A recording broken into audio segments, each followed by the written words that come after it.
In previous class, we have discussed about sum and several, which is used for smaller quantity.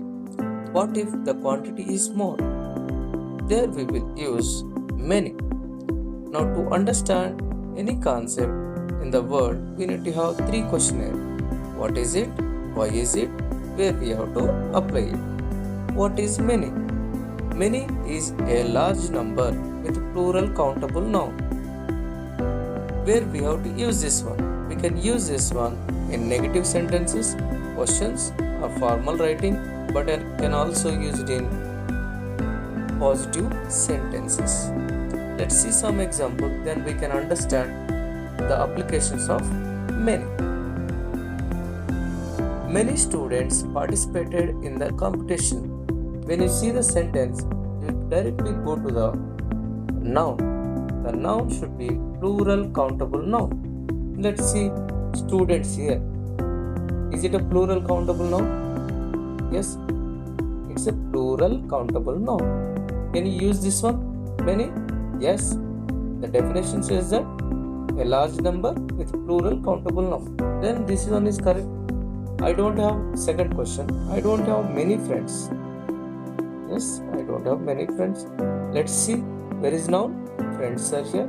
Is there plural countable noun? Yes, we can use this one. Correct. How many books do you read in a year? Directly where we have to go? We have to go to noun. Now, is it a plural countable noun? Yes. Can you use many? Yes, we can use it. Now let's go for some more example. I drank many water. Is it correct? Let's go for a noun.